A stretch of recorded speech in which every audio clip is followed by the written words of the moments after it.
Everything that has action has an equal and opposite reaction. आपने ये definition कई मरतबा सुनी और पढ़ी होगी। यहाँ पर मैं इस चीज़ का जिक्र इसलिए कर रहा हूँ, इस डेफिनेशन का जिक्र मैं यहाँ पर इसलिए कर रहा हूँ कि यहाँ बहुत सारे लोग कहते हैं हमें आकर के कि जी देसी दवाई का कोई साइड इफ़ेक्ट नहीं होता है।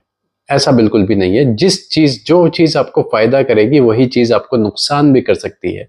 इस डेफिनेशन का जो मायना है यहाँ पर वो ये है। अब इसको एग्जाम्पल समझते हैं कैसे। मसलन मैं अक्सर एग्जाम्पल दिया करता हूँ दालचीनी का। दालचीनी जो गरम खुश्क, निहायत गरम खुश्क मिजाज की दवा है और तीसरे दर्जे की गरम खुश्क है। आपको पता है कि मिजाज में हमेशा दर्जे होते हैं, पहला, दूसरा, तीसरा, चौथा। तीसरे दर्जे की गरम खुश्क दवा है जो एक दर्जे में आकर के जहर बनने की काबिलियत रखती है। अगर इसको लिमिट से ज़्यादा इस्तेमाल किया जाए, आप इसको आधा ग्राम इस्तेमाल करेंगे तो ये दवा का काम करेगी। आप इसको 5 ग्राम पर डे इस्तेमाल करेंगे तो ये आपके लिए जहर का काम करेगी।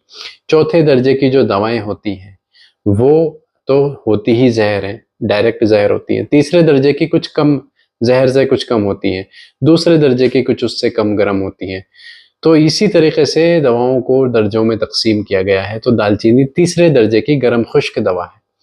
इसी तरीके से बहुत सारी दवाएं ऐसी हैं जो आप ये सोचते हैं कि ये साइड इफ़ेक्ट नहीं करेगी, ऐसा बिल्कुल सोचना आपका गलत है। साइड इफ़ेक्ट कोई भी दवा कर सकती है अगर वो लिमिट से ज़्यादा इस्तेमाल की जाए। बहुत सारे लोग नीम हकीम ख़तरा जान बन करके बैठ गए हैं, जो मिजाज को नहीं समझते, जो मरीज़ के मिजाज को नहीं समझते, जो दवा के मिजाज को नहीं समझते। सिर्फ इतना समझ लेना कि ये दवा इस चीज़ में काम करेगी काफ़ी नहीं है। आपको ये भी समझना पड़ेगा कि इस मरीज़ को इस दवा की ज़रूरत थी या नहीं थी, और अगर इसको इस चीज़ से फ़ायदा होगा तो इसको नुकसान किस चीज़ से होगा।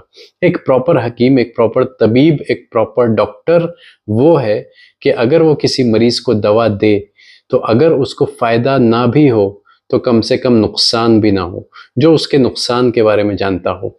डॉक्टर वही है।